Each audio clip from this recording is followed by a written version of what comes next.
Fred. Hello Clara. Hello Coty. Hello Bay. Hi Albert. Pops Mountain TV today is going to tell you a slightly different sort of story. It all started about a year ago when I was cycling up this road with Gareth. It was a day similar to today, hot, a bit windy, and as we came along this road we saw, as you can see, a little chapel on the side of the road, and we decided to stop to find out what was in the chapel. There was a plaque, and on the plaque there was a picture, and the picture was of a group of men, and these men were Americans from 75 years ago. They were Americans who'd landed in this field over here because their plane had crashed. But I decided that when I saw the plaque I would make it my business to find out what happened, how come those men landed in that field, what were they doing here, what happened to them afterwards, how come there was a plaque. Now you'd think that that might be a bit tricky. Beyond the words that were on the little plaque which gave the names of the people, there wasn't much information. But nowadays, with the internet, with Google, you can find out a lot. And over the last few months I've been investigating this little story, mainly so that I could tell you, and I've got to the point now where I can tell you the whole story. Fortunately, I've got one really nice witness to start us off. He's a young man who was living in Thonon at the time, and he witnessed the arrival and the crash of the aeroplane. So I think we should start with his story.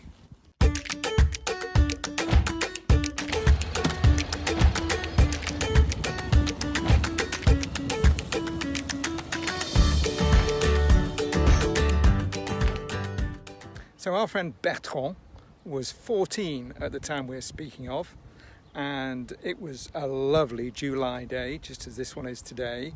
And it was school holidays. He wasn't in school. He was out walking on this road with his friend. And as they were going along, they suddenly heard a noise from this direction. You can see over here the famous Chateau de Ripaille, which is where white wine comes from, and I'm standing in the middle of the vineyard. Anyway, just above the chateau, they saw this plane coming in. They knew, as they were 14-year-old boys, they knew immediately what it was. It was an American bomber. Two of its engines were on fire, and it came straight from over there, straight over their heads. So they followed it, they turned around, and they watched it go into the distance. A thought just struck me. I bet you there are one or two people watching this, smaller people, who don't actually know what it is that I'm talking about here. I've mentioned an American bomber, but what's an American bomber? What's it doing in France? So with that in mind, I think I'll just take a pause from my story and tell you a little bit of the background that surrounds these events. I think the best way to start is explain that there were two world wars. A war is when two countries fight each other. In the last 100 years there have been two world wars. The First World War, the Second World War. And in both world wars it was two groups of countries fighting each other.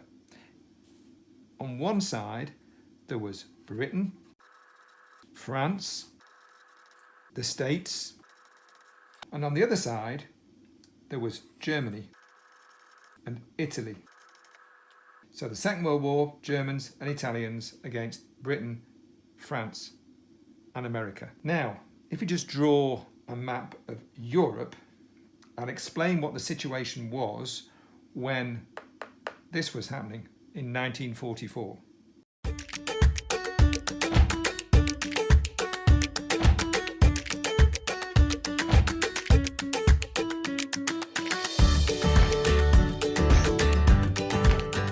Switzerland weren't in the war, they were neutral. They weren't on one side, they weren't on the other side.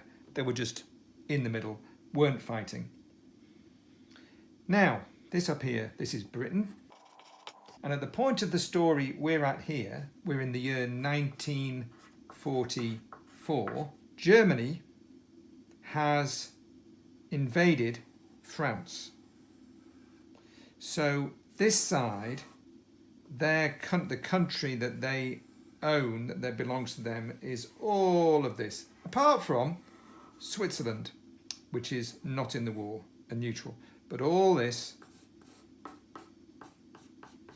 belongs to this side. This country, Britain, with people from America, is sending planes to Germany to bomb, to drop bombs on their factories, the factories which are making other planes, tanks, engines. And this plane that we can see here, the plane that these boys saw, was on one of these trips. It had started off from Britain and it had gone to Germany.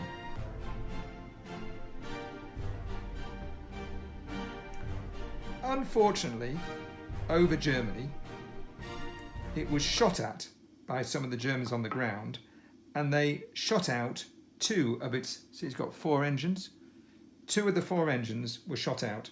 So these people, they had to land somewhere. They couldn't get back to Britain, so they decided they would land their plane in Switzerland.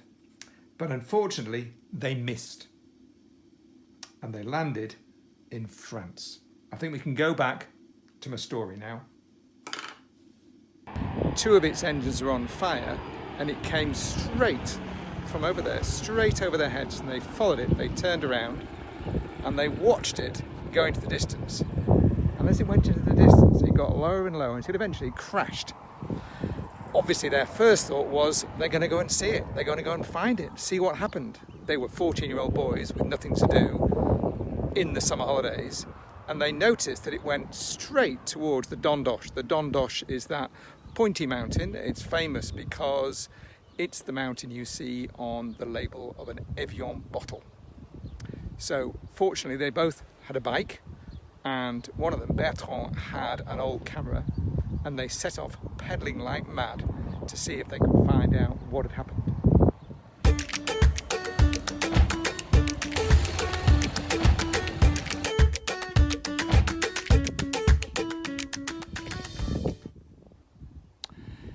So, as it's hot, really hot, I'm going to do the rest of this crouched in this little bit of shade here.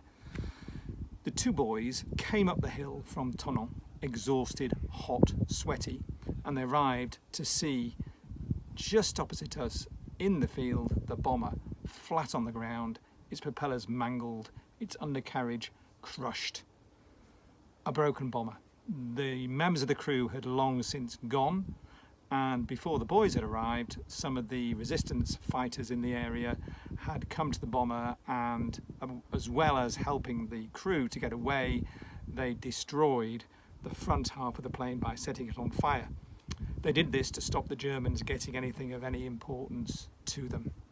The boys, however, were able to go over, have a look around, no doubt take a few souvenirs, and for our benefit they took a photograph, which I think is just fantastic. We can see Bertrand on that day standing proudly in front of the engine of the B-17.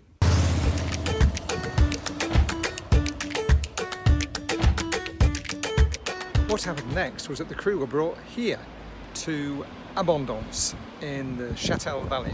It's about an hour's drive, I would say. They were brought by resistance fighters who picked them up from the plane and took them in a truck. They spent the night just outside the town in the hills, up there somewhere in a remote farmhouse, and they were then collected again in the morning and taken up towards the Swiss border to a place called the Pas de Morgin. And that's where I'm going to go now to continue following in the footsteps of the crew. It strikes me that you could do with knowing something else about this. The crew. Now, we've seen the crew before, but I'd just like to go back and take a look at them in a bit more detail.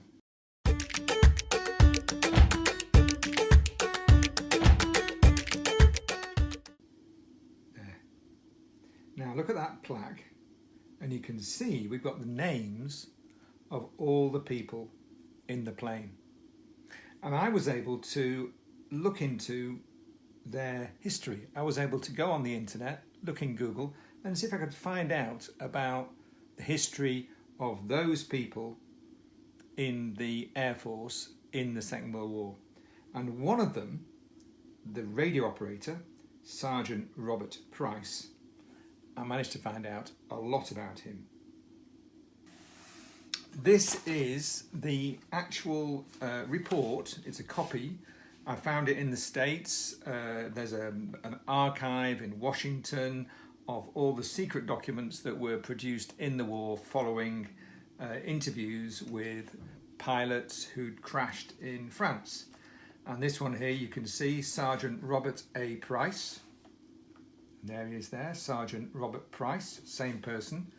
18th of September 1944, 369 Squadron 306 Bomber Group. And it describes what happens. He's written, on the 16th of July, I crash landed between Thonon and Evian, France. We hid in the woods and 3 Frenchmen came looking for us. They took us to a nearby farmhouse and then on to another. So what's really interesting is what happened to the next. What happened to the next is that they were taken by the Swiss to a prisoner of war camp in the middle of Switzerland. They weren't treated that well or that badly, but it wasn't a particularly nice place to be. They had their heads shaven, they slept on bunks with straw mattresses, they had relatively poor food. But then things changed and they were taken by the Swiss, were transferred to Montreux. Montreux is a town in Switzerland opposite Evian and Thonon, the other side of Lake Geneva. And there they were taken to a large, what they thought of as a chateau overlooking Montreux on the hills. And I have since discovered that this chateau was in fact a big hotel called the Caux Palace. Caux, C-A-U-X, the Caux Palace. I obviously was keen to visit the Caux Palace, so I went to visit it. And I found that the airmen had been taken there, excuse me, in a train, a funicular train, up the side of the mountain to the station, which is a special station built just for this hotel. And here we are at the Gare, the station of Caux. This is where the Allied prisoners would have arrived before being transferred to the hotel just behind the station. Having got off the train, the men would have walked around the corner here, not knowing what was awaiting them, and would have said, "My goodness me, what is this immense building?" And that's the Caux Palace, where they were to spend the next few months. I then decided that what I'd really like to do would be to see if I could experience staying in the hotel as the crew did. If I could get myself a room and imagine that I was one of the airmen.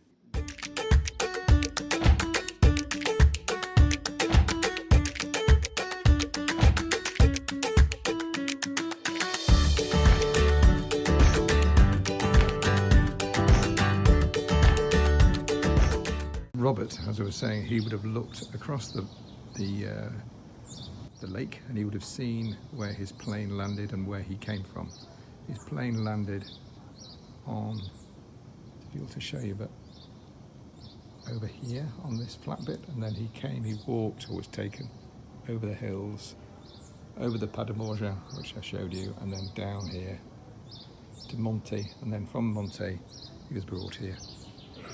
So for the next couple of months, from July till September 1944, Robert and the other crew members spent a pleasant couple of months in the Caux Palace. During those 2 months, the war had changed completely. By the time September came, the towns of Thonon and Evian and Annemasse had been taken back from the Germans by the French resistance. So Robert and his friends decided that the best thing to do was to go down from the hotel into Montreux and get in touch with the local Swiss authorities and say to them, could you help us get back across the lake to France? So that's exactly what happened. The Swiss brought together American airmen who'd been captured and put in prisoner of war camps throughout Switzerland. They brought them all together They put them on trains and trams and they went to the border. At the border they were handed over to the French authorities. By that time the French resistance had been replaced. They'd got nice new uniforms, they'd become the French army, and they helped the Americans. They took them to Annecy, where there was an airfield, basically just a big field, and at that airfield they were really happy to receive in an American plane that came in from Italy, which was the closest place where the Americans were at that time. So the Americans were then flown back from Annecy to Italy, which was the nearest airbase. And from there they waited around, they went to Naples in the south of Italy. They got a boat that took them to North Africa. From there they got another boat which took them to England. And from England they eventually got a boat across the Atlantic back home to the States. And that, you might think, will be the end of the story, except we saw a plaque at the beginning of my film, and you may wonder, and I wondered, what that plaque was about. And that plaque was to commemorate the fact that in 2003, that is 60 years later, the French decided to commemorate this event, the crash of the bomber and the recovery of the crew, by presenting the American aircrew with medals. Unfortunately, not all of the crew were healthy enough, or in fact still alive, so of all the invitations they sent out to the members of the crew of Robert's plane, there was only actually one person who could come, and that was Robert. And Robert made the trip with his wife to back to Féterne, where the bomber had crashed 60 years before, and he was presented with a medal. And I've got a lovely photograph here of Robert in front of the plaque. I think you can see that Robert's just a little bit confused. He did say at the time he didn't quite know why he was being honoured. All he did was crash and then escape. He also spent 2 months in a very nice hotel. But nonetheless, he enjoyed the experience and he went back to the States happy to have survived yet again a trip in a plane to Féterne. Well, I hope you enjoyed my story. There's no doubt about it that I really enjoyed the adventure of making it. And next time on Pops Mountain TV we'll have a more conventional film. This time will be a return to Uncle Jeff and fly fishing. It'll be Uncle Jeff and fly fishing part 2.